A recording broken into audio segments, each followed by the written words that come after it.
Well, I don't know if it's good or bad, but I can't emphasize enough how unusual this meeting was. It's just so different from how meetings go usually when it's two heads of state. Normally, it's just the two heads of state that speak to each other. Normally, if they have disagreements, those are done behind closed doors. In this case, it was on TV for everyone to see. At times, the two presidents were talking across each other.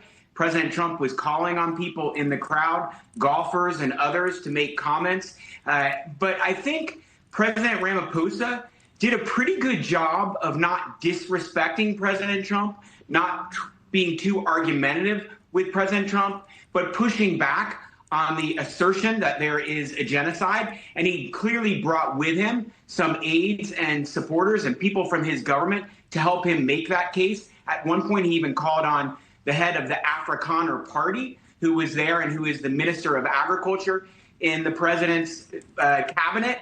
And he pushed back a little bit on the idea that there's a genocide.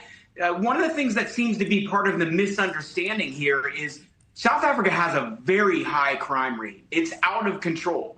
But not all of that crime, as the president Ramaphosa was trying to say, and so were some of the others who were his supporters in the room, not all of that crime is genocide. Not all of that crime relates to efforts to push white farmers out.